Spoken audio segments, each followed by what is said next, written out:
outside of internalizing some of the focal points. If you were a writer or something, or maybe just a child, you wanted your child to, just see this, try to and absorb like some of the fantastical elements, for their energetic biome, for their basis as a person. It might, change them, on some level that would help them at a later point in time.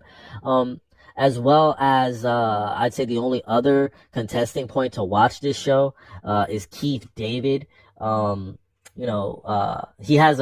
plays like a kind of arbiter role from Halo as Keith David. That's the kind of energy he brings to the character, or his scorpion character known as Marmu.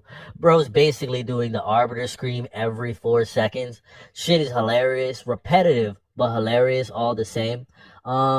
To be any briefer, because this show doesn't really deserve any more in-depth analysis, Kulapari is basically the name of like the Super Saiyan class of frogs that amongst all the respective frog tribes have uber powers and capabilities the rest of the frog tribes don't have access to. And what differentiates the Kulapari frogs from the other frogs of, just the various other tribes, so on and so forth, is basically the Kulapari in comparative hindsight to not just those frogs within this particular show's universe, but in a comparative hindsight to our, human world, aside from the show that we live in. These Kulapari frogs quintessentially would be considered the most poisonous frogs in the world if they were, like the frogs in our world, the way frogs are like that, the really poisonous ones are like super vibrant colors and stuff.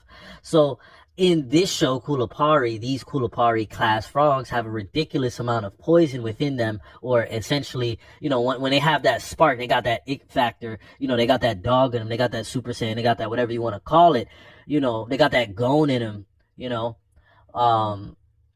they would basically like develop their own type of poison and then have an alternate reskin that would make them like some super vibrant ass color. And it's this that then translates to augmented battle prowess. And they're only called upon, the Kulapari that is, they're only called upon for extreme warfare situations. That's what I have to say about the show.